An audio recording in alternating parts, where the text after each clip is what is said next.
Delhi police के head constable Naresh Kumar और उनकी पत्नी दर्शना ने सपने में भी नहीं सोचा था कि उनके लिए सूचना के अधिकार का इस्तेमाल इतना महंगा साबित होगा।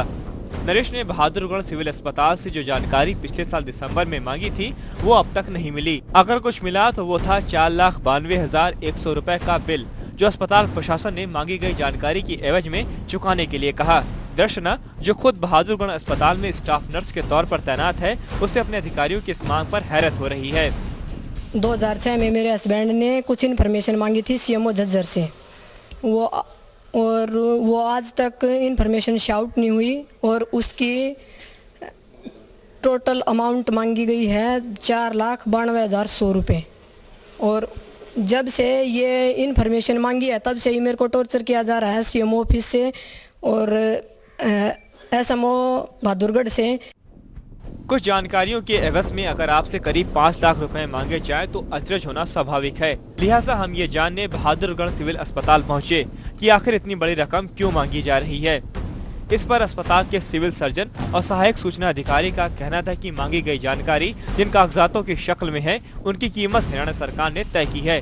उनकी तो अब ये शिकायत है कि वो जानकारी मुहैया कराने के लिए तैयार है, लेकिन मांगने वाला ही इसे लेने को तैयार नहीं।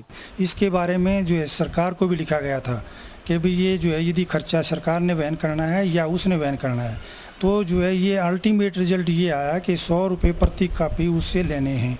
तो उसके हिसाब से हमने जो है वो सूचना बना के तैयार रखी हुई है, लेकिन वो लेना नहीं चाहता। वही नरेश अस्पताल प्रशासन के तर्क से सहमत नहीं।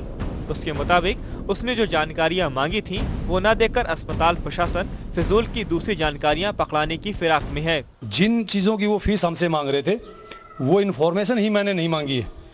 मैंने उस पैसे का हिसाब मांगा है जो एमएलसी और पोस्टमार्टम रिपोर्ट जो थी उनसे कितना पैसा प्राप्त हुआ, उसको कहाँ यूज़ किया गया, किसके आदेश से यूज़ किया, वो हमें एमएलसी और पोस्टमार्टम की जो ना कॉपियाँ दे रहे हैं वो रद्दी कॉपी दे के हमसे 5 लाख रुपए मांग रहे हैं। 6 महीने बाद भी नरेश और दर्शना को मांगी गई जानकारी नहीं मिली है। उल्टे दर्शना और नरेश को अधिकारियों के बड़े बर्ताव का भी सामना करना पड़ा। दर्शना का तबादला दूरदराज के अस्पताल में कर दिया गया। वहीं नरेश के खिलाफ बहादुरगढ़ थाने में डॉक्टरों से मारपीट का एक मुकदमा दर्ज है। यानी नरेश और दर्शना के लिए जानकारी मांगना खासा महंगा साबित हुआ। बहादुरगढ़ से अनिल कुमार, दिल्ली आज तक। तारीख 5 दिसंबर 2006। दिल्ली पुलिस के हेड कांस्टेबल नरेश कुमार ने सूचना के अधिकार का इस्तेमाल करते हुए बहादुरगढ़ सिविल अस्पताल में होने वाले जांचों की फीस का ब्यौरा मांगा। साथ ही अस्पताल के 3 डॉक्टरों की गृह जिले में तैनाती पर भी सवाल उठाए। नरेश कुमार की अर्जी 42 दिनों तक अस्पताल में धूल खाती रही और 42 दिन बाद उसे पहली सूचना मिली कि सहायक सूचना अधिकारी की बदली हो जाने की वजह से नए अधिकारी को कुछ और समय चाहिए। तारीख 20 मार्च 2007। नरेश कुमार को उसकी मांगी गई जानकारी नहीं मिली। उल्टे हस्ताक्षर न होने की वजह से उसकी अर्जी खारिज कर दी गई।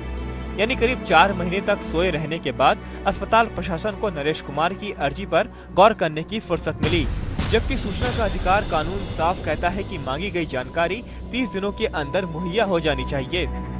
तारीख 20 मई 2007।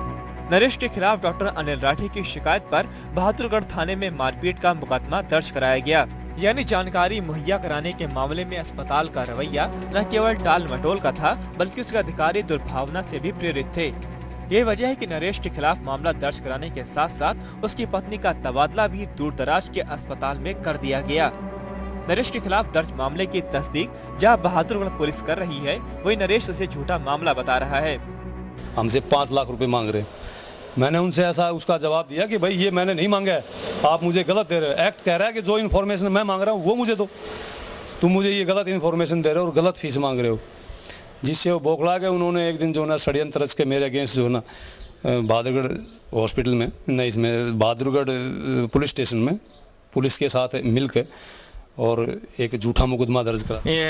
दिनांक 20/5/2007 को श्री अनिल राठी डॉक्टर CHC बहादुरगढ़ की दरखास्त पर उसके नरेश के खिलाफ दर्ज हुआ है, जो 332, 353, 186, 506 IPC के धाराओं के तहत यह अभियोग अंकित। नरेश के खिलाफ दर्ज मामले की हकीकत जानने के लिए हमने शिकायतकर्ता डॉक्टर राठी से भी बात करने की कोशिश की, लेकिन वो पहले ही अपने कमरे से जा चुके थे। जाहिर है अस्पताल पर उठाए गए सवाल डॉक्टरों की बेचैनी बढ़ा रहे हैं, लेकिन राहत अर्जी देने वाले नरेश को भी नहीं मिल रही।